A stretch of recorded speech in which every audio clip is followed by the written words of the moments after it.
আপনারা সবাই স্লোগান দিয়েছেন নির্বাচনের আগে, আমাদের মতো সবার আগে বাংলাদেশ।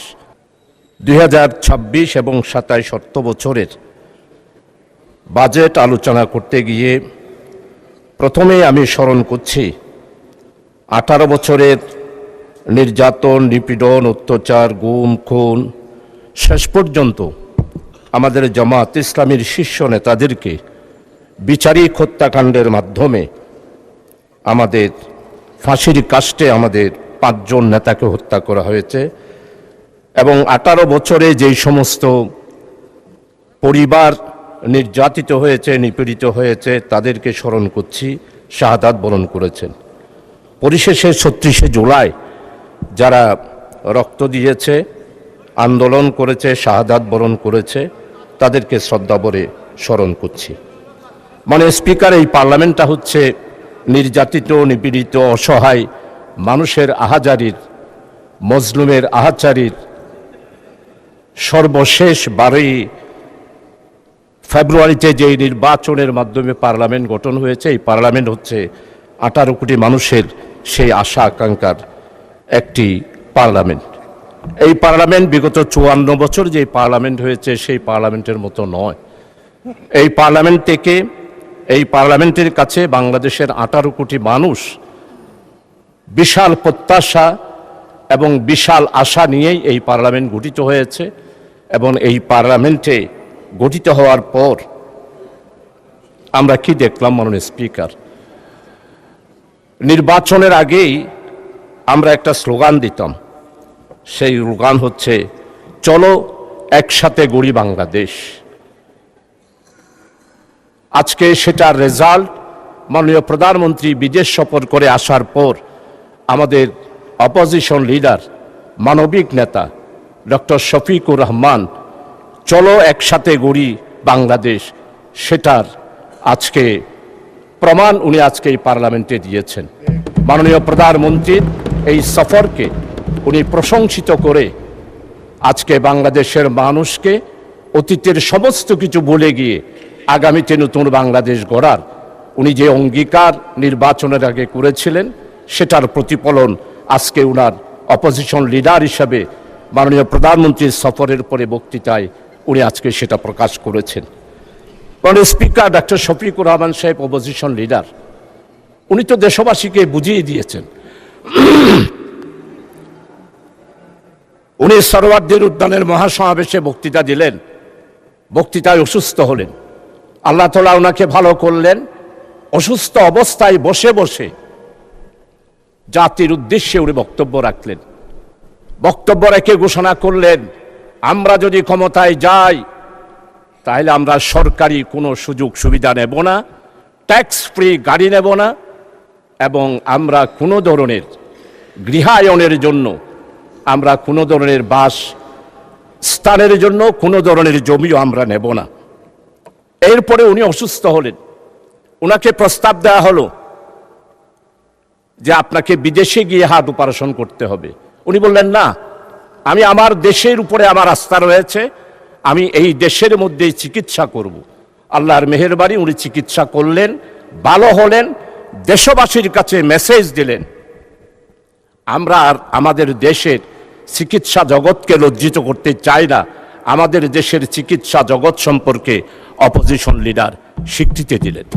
মাননীয় স্পিকার, আমি আজকে শ্রদ্ধা ভরে স্মরণ করছি আমাদের 1991 সালে বাজেট পেশ করেছিলেন মরহুম সাইফুর রহমান। 2001 সালেও উনি বাজেট পেশ করেছিলেন সরকারের সময়ে। আমাদের মাননীয় অর্থমন্ত্রী চট্টলার অত্যন্ত ঐতিহ্য পরিবারের, বুনেদি পরিবারের, বাণিজ্যিক পরিবারের সন্তান। উনি চেম্বার সভাপতি ছিলেন, উনি আন্দোলন সংগ্রাম করেছেন। আমাদের স্টক এক্সচেঞ্জের চট্টগ্রামের উনি চেয়ারম্যান হিসেবে দায়িত্ব পালন করেছিলেন। আমি আশা করেছিলাম উনি বাংলাদেশের 18 কোটি মানুষের দিকে তাকিয়ে বাজেট দিবেন, কিন্তু উনি বাজেট দেন নাই। সেটার প্রমাণ বাজেট উত্তর উনি সাংবাদিক সম্মেলন করেছেন। সাংবাদিক সম্মেলন উনি কি বললেন?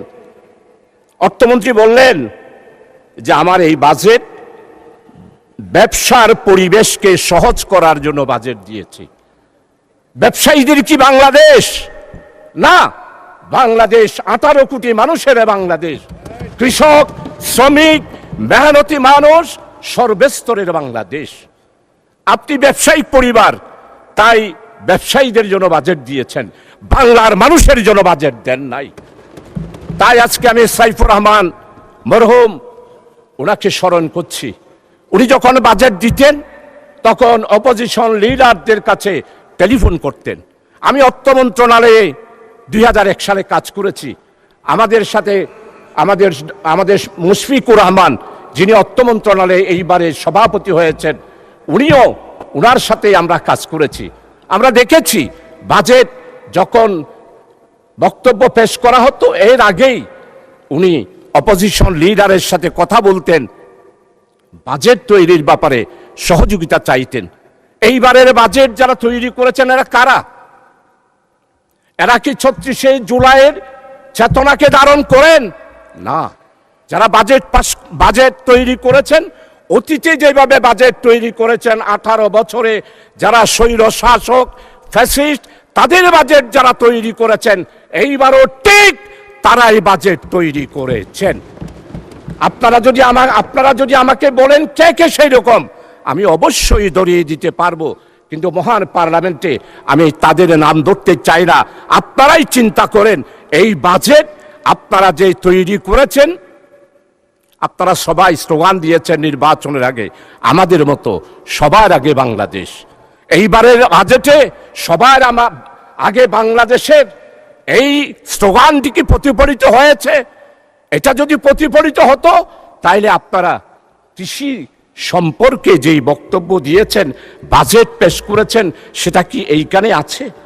আমাদের সম্মানিত কৃষি মন্ত্রী জনাব মাওলানা মতিউর রহমান নিজামী বাংলাদেশে 54 বছরে কৃষকদের জন্য মাওলানা মতিউর রহমান নিজামী মন্ত্রী হিসাবে যেই বিশাল পরিবর্তন করেছিল 4 দলীয় জোটের আমলে, সেটা 54 বছরের অন্য কোনো বাজেটে বা অন্য কোনো মন্ত্রী সেটা দেখাতে পারে নাই। সেটা কেমন? মাননীয় স্পিকার, আমাদের মন্ত্রী 4 দলীয় জোটের আমলে যখন কৃষি মন্ত্রণালয়ের দায়িত্ব নিলেন, উনি তখন ব্লক সুপারভাইজার ছিল প্রতি ইউনিয়নে একজন।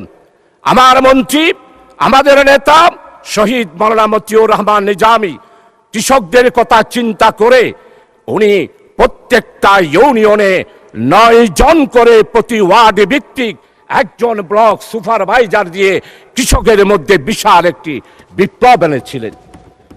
উনি ঘোষণা দিয়েছিলেন, আজকে আপনারা গাছ রোপণের কথা বলেন, এই গাছ রোপণের চিন্তাধারা সফল করেছিলেন তৎকালীন 4 দলীয় জোটের আমলে 3 বারের প্রধানমন্ত্রী বেগম খালেদা জিয়ার আমলে সফল কৃষিমন্ত্রী মাওলানা মতিউর রহমান নিজামী বলেছিলেন, একটি বাড়ি খামার বাড়ি আর বনজ শিল্প, বনজ ঔষধ এবং অর্থকরী গাছ লাগানোর বিপ্লব এনেছিলেন মাওলানা মতিউর রহমান নিজামী।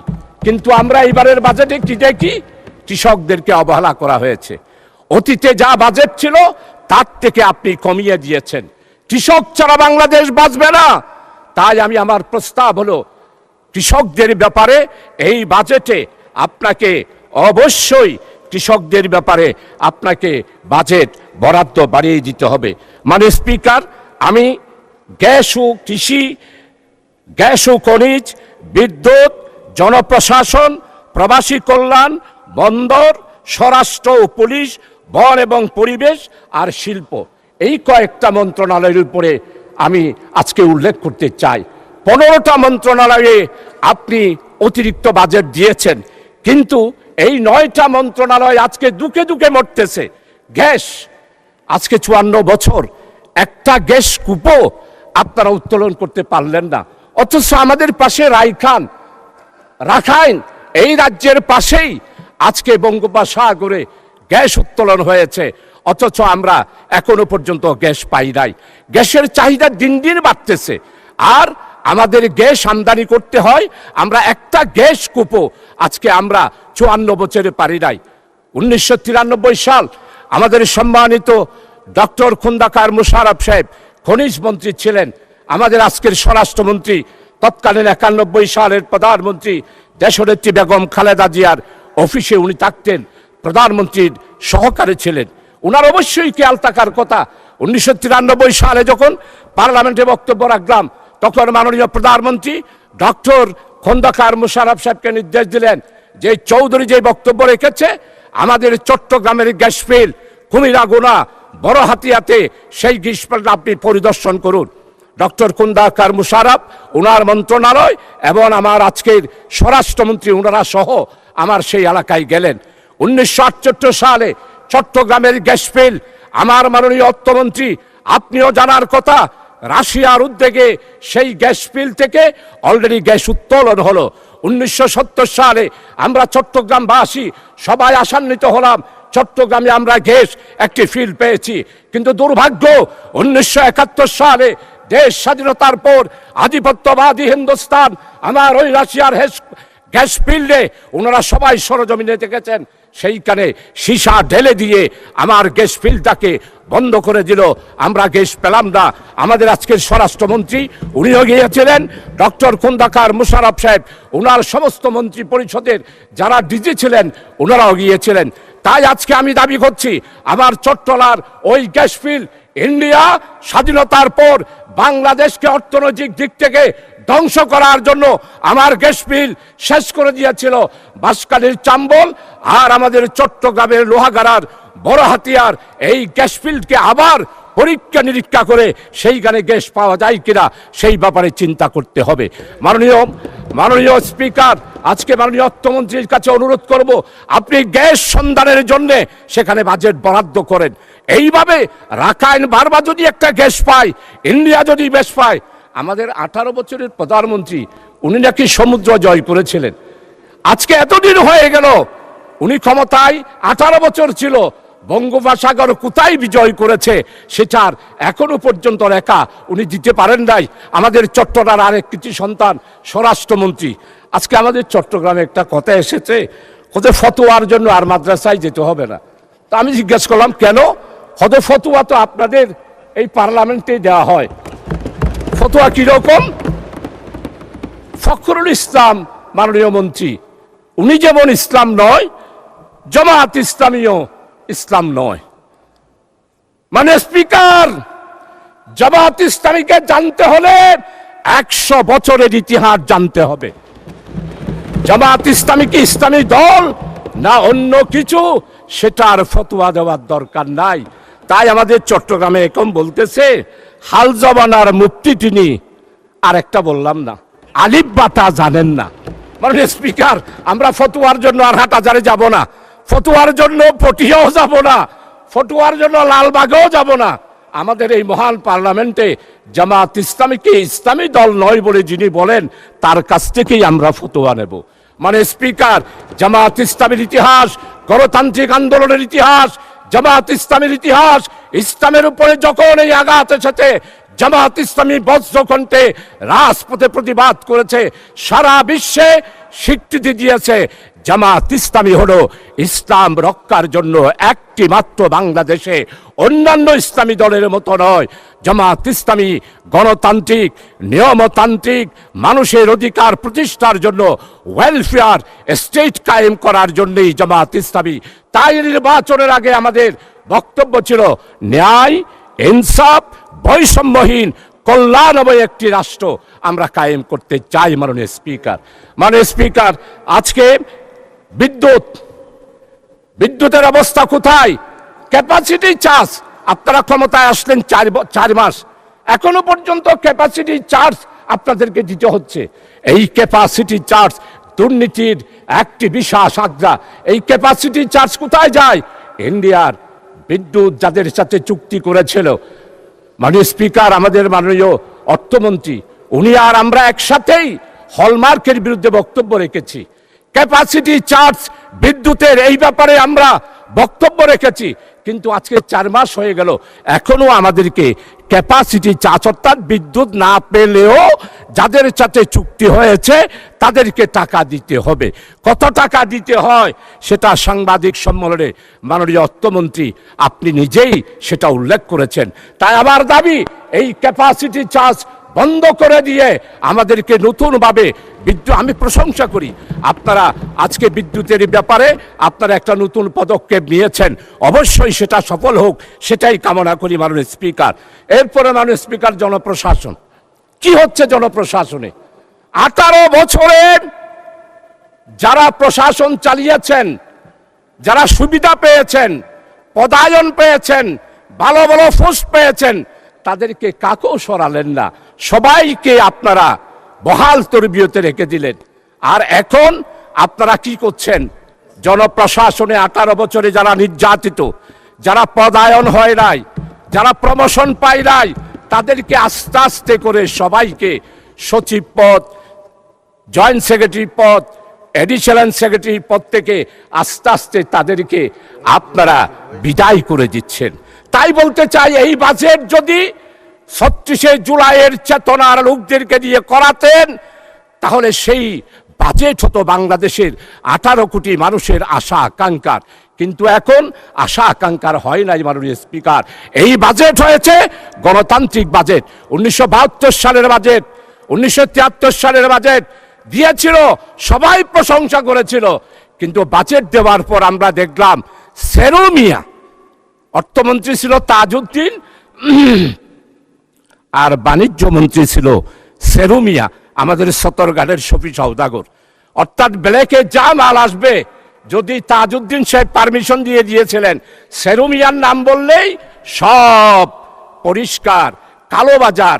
তাই আমরা দেখতে পেলাম 74-এর দুর্ভিক্ষ, তাই দেখতে পেলাম মরিচের দাম 150 টাকা, যেটা বিগত 18 বছরে এসা আলমের মাসুদ, আপনারা তার কথা বলেন, বাংলাদেশকে ধ্বংস করে দিয়েছে। এসা আলমের মাসুদের বিচার আপনারা করতে পারেন নাই। আমার ইসলামী ব্যাংকের 85,000 কোটি টাকা লুট করে নিয়ে গিয়েছে মাননীয় প্রধানমন্ত্রী আর তার বোন শেখ রেহেনা। 2,63 বিলিয়ন ডলার বিদেশে পাচার করেছে, সেগুলোর কথা বাজেট বক্তৃতায় মাননীয় অর্থমন্ত্রী আপনি উল্লেখ করেন নাই। আপনি আজকে বাংলাদেশে দুর্নীতি কিভাবে দমন করবেন সেটার কথা বলেন নাই। কোত্থেকে করবেন? 4 মাসে এখনো পর্যন্ত দুর্নীতি দমন কমিশন আপনারা প্রতিষ্ঠা করতে পারলেন না, বরং দুর্নীতিতে যে বাজেট ছিল এখনো সেটা আপনারা কমিয়ে দিয়েছেন।